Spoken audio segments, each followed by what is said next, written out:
Hello everyone, this is your boy 0x Gondar here, and today we are going to talk about how to build a DAO, the DAO, decentralized autonomous organization with Solidity. Well, this is one of the most exciting things about blockchain, I think, because we can literally build a parliament with code. Like you can create proposals, you can cast votes, you can see what is going on in real time. And I mean, I believe this is the future. Like it can be the future and it should be the future at some point, because if you think about it, there are lots of third world countries that where elections are getting rigged, and blockchain technology can basically be a solution to this problem, because you can see everything on the chain, and you can like you cannot rig as long as the code is robust enough and it's not hacked. So without further ado, let's get right into it. um, we have two contracts: a basic ERC20 contract with ERC20 votes extension from Open Zeppelin. It's a vote token. I named it vote token. ERC20 votes is a special type of extension from Open Zeppelin. You can check it. It's specifically designed for voting purposes, as its name suggests. Um, in our DAO, DAO, Decentralized Autonomous Organization contract, we are importing certain Open Zeppelin contracts and vote token, obviously. Our contract is ownable. We have reentrancy guard. You know what is reentrancy. If you don't, go check it out. It was once a big deal. Now it's not so much. And it's possible. Um, we are going to use, like in our hypothetical situation, USDC. Um, we have some parameters here. What do we need here? Let's think about that. Like we what do we want to do? Well, we want to be able to create some proposals. We want to do something and we want to do it as an organization, so we propose something. Okay, then we need to be able to cancel that, execute that proposal. We have to be able to vote on that, and to vote on that, we need some vote tokens, because how it will work, not everyone will have equal amount of voting power. The more you have vote tokens, the more voting power you have. Yeah, sorry for my heavy accents. Um, you can check these out. These are not the interesting parts. Only maybe the parameters are kind of interesting or important. We have a voting period, proposal threshold, and quorum percentage. Um, so you need minimum certain amount of tokens to propose. I hope I used it in the real code. Yes, yes. So to propose, to create a proposal, you need certain amount of tokens. And sorry guys, it's been like maybe 2 weeks since I wrote this code, and I wrote it in an hour or two. So I go fast. If there are any bugs, you can check it out. You can let me know if I did make any mistake. Just let me know. So anyway, we have this quorum percentage, which is like, in order for a proposal to be successfully executed, it has to have some percentage of the total supply of tokens. Let's go. We have a proposal struct. This will be our proposal. We have ID, proposer, who is proposing, description, what is the proposal, when does it start, when does it end, how many people said yes, how many people said no, is it executed, is it cancelled, and this is the vote struck. It's tied to a user. Did the user voted yes or no? It's a boolean. Did they voted yes or no? Boolean.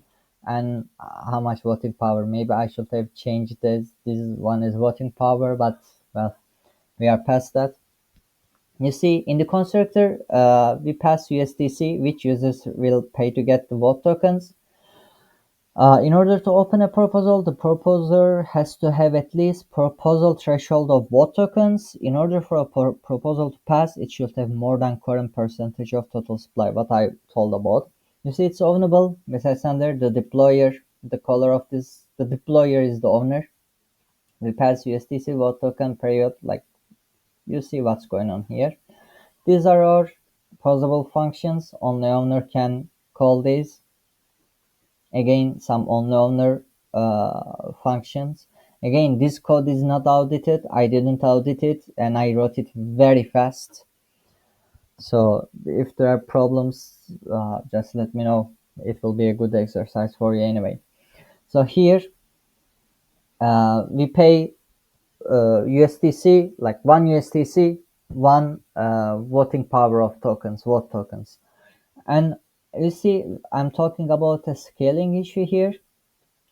Why? Because our vote token is it has 18 decimals, but USDC has 6 decimals. So we have to do something with it.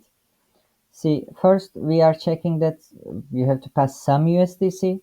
Then we are transferring directly the USDC to this address, and then while we are minting, we are putting USDC amount and we are multiplying it by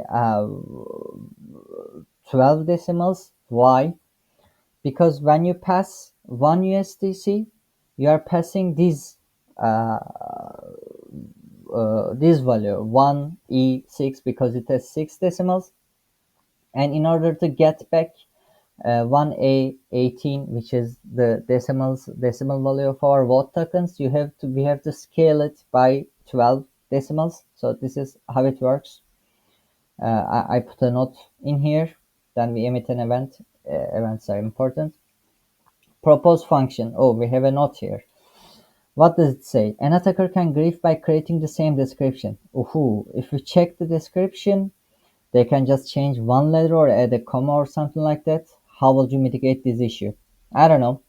I'm not gonna go over into it. This, like, you can think about this. I have seen a couple of bugs in competitions related to this issue. We are not gonna go over it right now.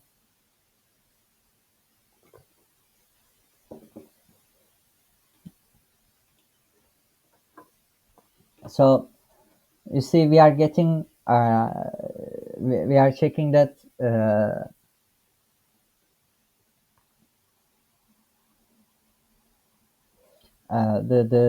voter has at least some the minimum amount of voting power. Uh, we just a second. Yes, sir. I had to stop for a second. So we are checking, like, because we said in order to create a proposal, you need some amount of proposal threshold. Let's say you have to have 100 or 1,000 vote tokens in order to be able to create a proposal. So not everyone can do that. Um, and here we are just very easily basically creating a proposal. You see, we have some hard-coded values. What are they? We are looking at the last 400 false false. What were they? What were they?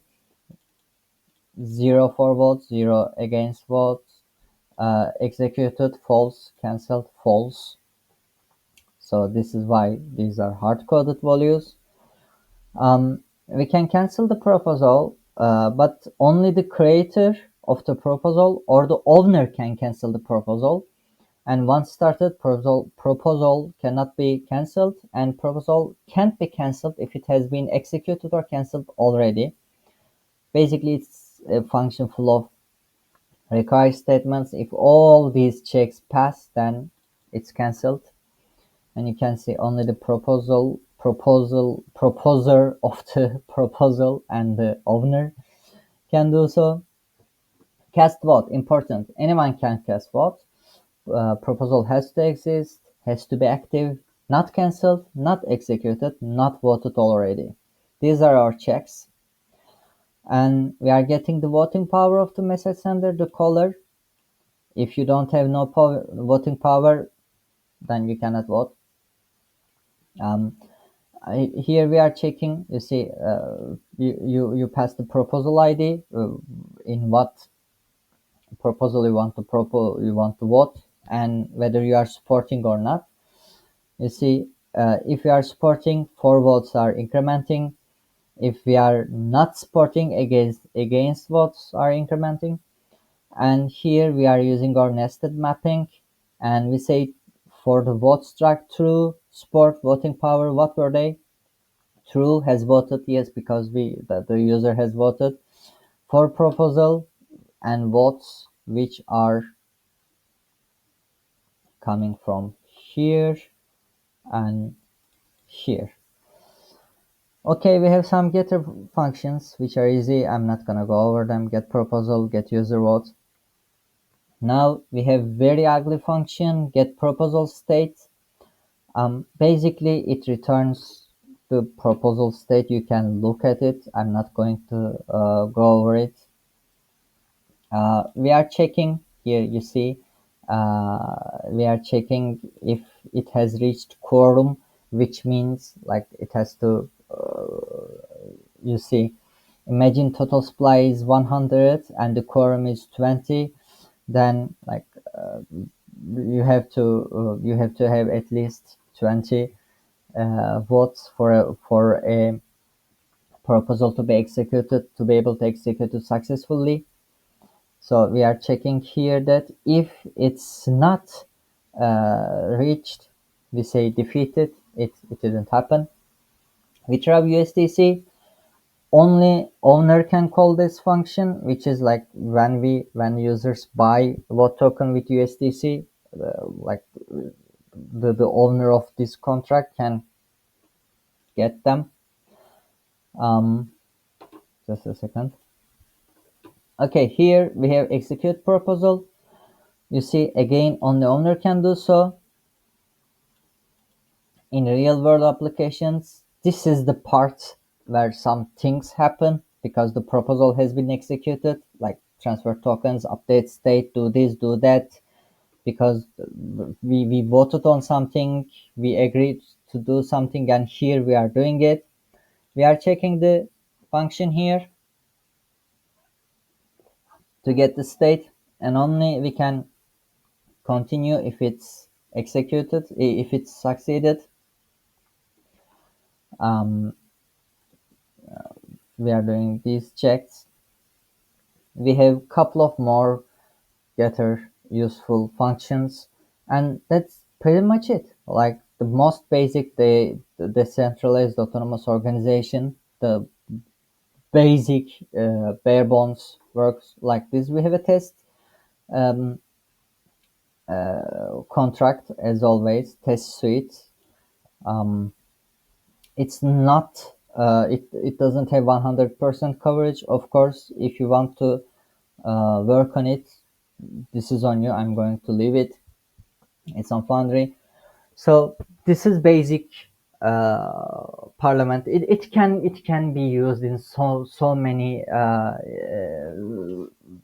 real world applications. Like I'm thinking about a neighborhood or a uh, building group. Like you live in a building, and you know you will have some organization who decides where should we put the, I don't know, trash cans, or what should we do with the pool, at what hours the gym can be open, and so on and so on. And this kind of application can make things super easy. Okay, I hope you guys enjoyed um, this video. You will find the source code, the GitHub code in the description. If you have any questions, you can write. We can talk. Maybe not. If you find a bug or a vulnerability or something wrong, definitely write me. That's it. Thank you, and see you in the next video.